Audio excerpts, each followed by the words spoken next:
Alright, a channel viewer, Davidcorliss, recently left a comment that really got me thinking, and that comment was this: Ace Frehley and Criss held Kiss back from being a bigger band. Now, this is a hot take, and I sat back and thought about it for a while, and then I decided I'm gonna make a video on this. Could Kiss have really been bigger without Ace and Peter? So the basic argument that Kiss would have been a bigger band without Ace and Peter breaks down rather simply.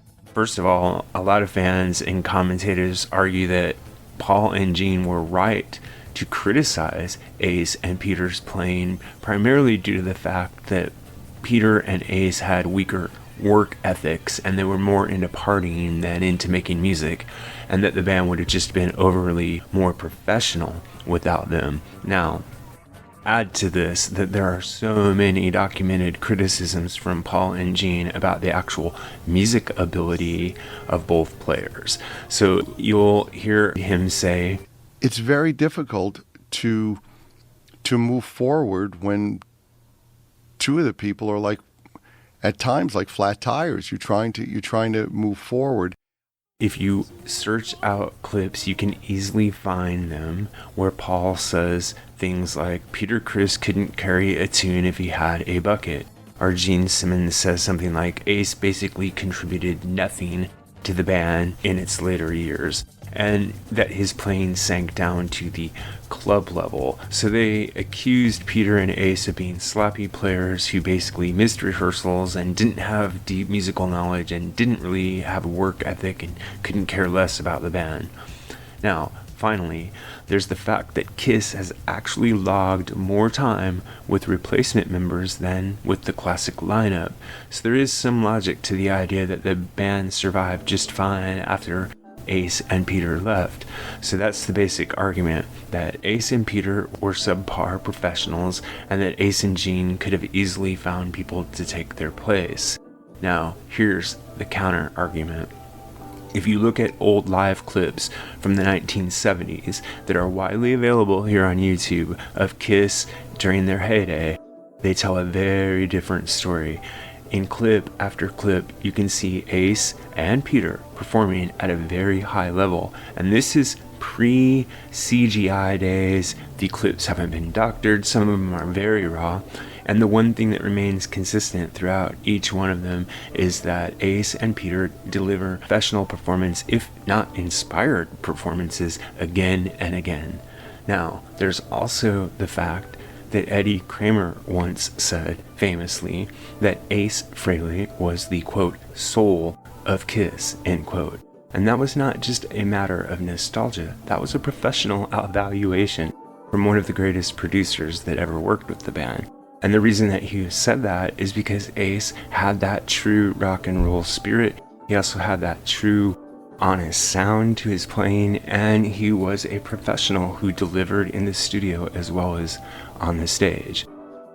Now I'd like to introduce one more train of thought here, which is that all of the classic songs and the Kiss legacy are built on the original lineup. So if you think about Detroit Rock City, or Rock and Roll Hard Night, or God of Thunder, or Dr. Love, and on and on and on, all of the biggest songs were created with that lineup. There's a musical chemistry that's very important with Kiss, and it consists somewhat of the following: Peter's racing ahead of the beat drumming, combined with Ace Frehley's kind of drunken lobe and stagger, gives Kiss this dynamic and unpredictable sound. They were heavier than Led Zeppelin, but more party-centered than Black Sabbath, and that kind of chaotic, unique energy became a signature, and it was unrepeatable. So yes, Ace and Peter could be frustrating at times with their work ethic or with their partying. They also gave Kiss its soul, its magic, and its energy. Without them, the band might have been tighter. They might have had people that showed up on time and complained less, but would they have been as legendary? I want to hear what you think. Were Ace and Peter holding Kiss back, or were they exactly what made the band great? Comment below and let me know what you think. My feeling is this: the original Kiss had an X factor that none of them counted on. So if you listen to The Neil Peart interview where he talks about touring with Kiss, he says, well, Gene and Paul knew what they were doing from the very early days. They had it all planned out, whereas Peter and Ace were less cynical. They were just along for the ride. They couldn't play the role of the hardcore businessmen. They were just there partying and having a good time. For the softer-hearted ones, like Ace and Peter, they couldn't play that role with that same cynicism. So the X factor comes in, not only with that lifestyle difference, but with the musical difference on stage. Without that chemistry, you don't have Kiss, you just have some guys in makeup. And that's exactly what you get once the lineup starts to change. You get maybe even better musicians with Eric Carr, or arguably with Vinnie Vincent, or as some of my viewers have suggested, Bruce Kulick. But the band was never better, even if they had better players. So there was something about that original chemistry that really mattered, and it was irreplaceable and unrepeatable. So my feeling is that no, Kiss would not have been a better band without Ace and Peter. In fact, they would have been less of a band without Ace and Peter. While I can totally see the argument from the other side due to the obvious questions of musicality and work ethic, those issues don't trump the overall feeling and vibe of the band.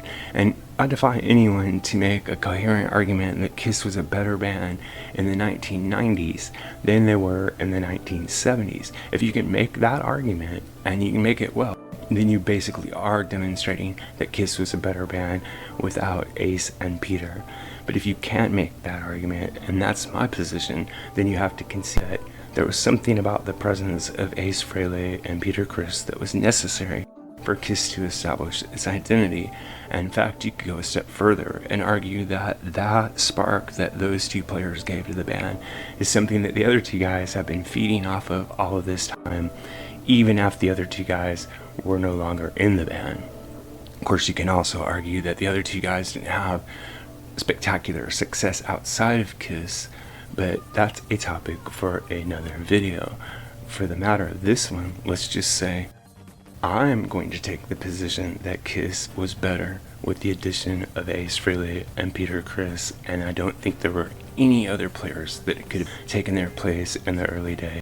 But if you disagree with me, go ahead and shout out why down in the comments below. As you know, I read all of the comments and reply to as many as I can. Be very interested to hear what y'all have to say on this particular topic, considering it was brought up by one of my viewers. MusicGuru here, asking you to help us on our march to 10,000 subscribers.